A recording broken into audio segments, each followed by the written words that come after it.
If you're looking to buy or sell a home in the state of Connecticut and you've been putting off the calling your closing attorney because you were afraid of the cost, you're making a big mistake. And that mistake is based off of information you just don't have. And that gap costs you most times more money and time than an attorney's fee would be. This applies to every single buyer in the state of Connecticut. Why? Because Connecticut is a state that requires an attorney to close. It's not optional. You have to have an attorney to buy, sell, or refinance properties in Connecticut. But more importantly, we're there to be a support system and provide you guidance and advice on the law so that you can close on time and hopefully with very little stress. I'm attorney Kishore Kapoor, a residential real estate closing attorney here in the state of Connecticut. And every day I share videos and educational material with you so you can have a smooth, stress-free closing, hopefully every time. Let me tell you 2 stories. We represented this client, Tiffany. Tiffany was doing a buy and a sale. Completely common, but Tiffany did it in a little bit of an uncommon way. She sold one day and purchased the next. Typically, people try to do that in the same day. And this might be the reason why most people do that.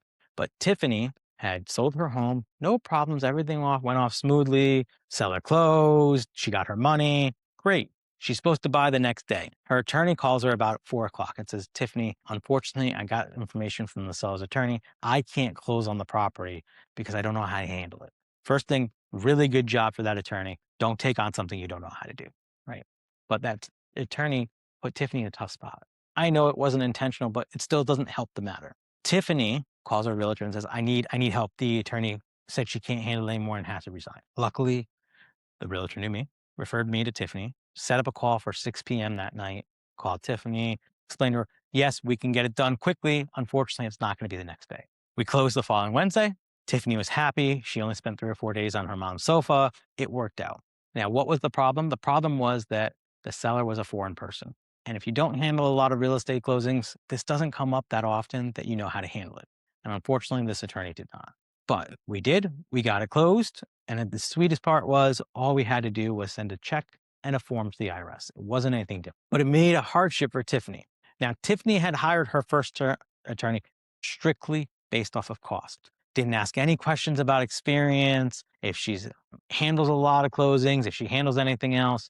All she did was she hired this attorney based off of how much it cost her. That was Tiffany's mistake.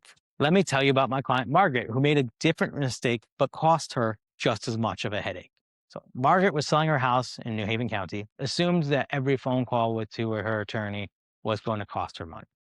That's not the case. Most real estate attorneys and most attorneys that do real estate closings get charged a flat fee. Margaret didn't know that because she didn't ask. Well, Margaret went under contract and then didn't tell anybody that the basement bathroom that she had built was built illegally. And what I mean by that is it didn't have any building permit. So we get to a week before closing, we get the title and municipal search and an email from the seller's attorney, or buyer's attorney, saying, hey, what's with the deal with the bathroom?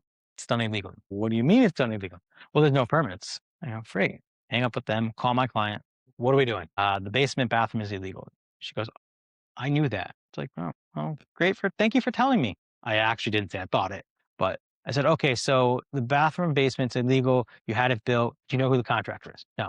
Do you know if they pulled any permits? No. All right. So here's what we need to do. You need to go to town hall, apply for the permits. Once the permits are pulled, we will get the town to come out and inspect it. Hopefully there's no issues and they can do everything.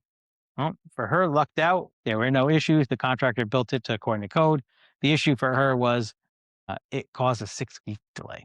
So now for that 6 weeks, it cost her an additional mortgage payment. It cost her additional interest on her mortgage. She had to pay a rate lock for the buyer because if the buyer did not close, their mortgage rate was going to expire. And that cost her extra money. And the buyer said, you're not going to pay, I'm walking away. Here's 2 great examples of why a discount, I'm going to call it a discount attorney, but why hiring an attorney just based off of cost is a bad idea. And why not calling your attorney and keeping in touch with us can cost you more money than the actual attorney's fee, especially because most attorneys charge a flat fee, so you wouldn't have gotten charged anything extra. So here's the few lessons you need to learn from this video. 1, Connecticut is an attorney closing state.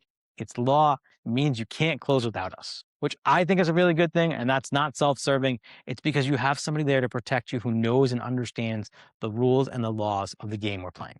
Typical attorney fees I've seen from the thousands of closings we've handled are typically between $800 and $1,500. That's pretty standard.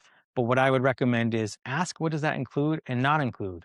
Because the fees and the costs vary from firm to firm. Most important thing to learn from this is the attorney's fee is the smallest line item in your closing costs. So if you're buying a $400,000 closing property and your closing costs are about 8 to 12 grand, you think saving $300 on an attorney fee is going to be the best place to try to cut fees? I don't think so. We're there to provide you with the most protection. And the biggest part is what you're doing is you're paying for us to solve problems before you know about them and before they become a crisis. Margaret ended in a crisis because she just didn't get us involved early enough. So if you're buying or selling a home in the state of Connecticut and you want a straight answer on what to expect, be sure to give me a call. And if you found this information valuable, be sure to follow us so you don't end up one of these stories, because every day I share real life stories with real situations from real closings so you know exactly what to expect and it doesn't cause you stress during the closing process. So if you'd like to learn more about real estate closings or watch more of our videos, watch this video here.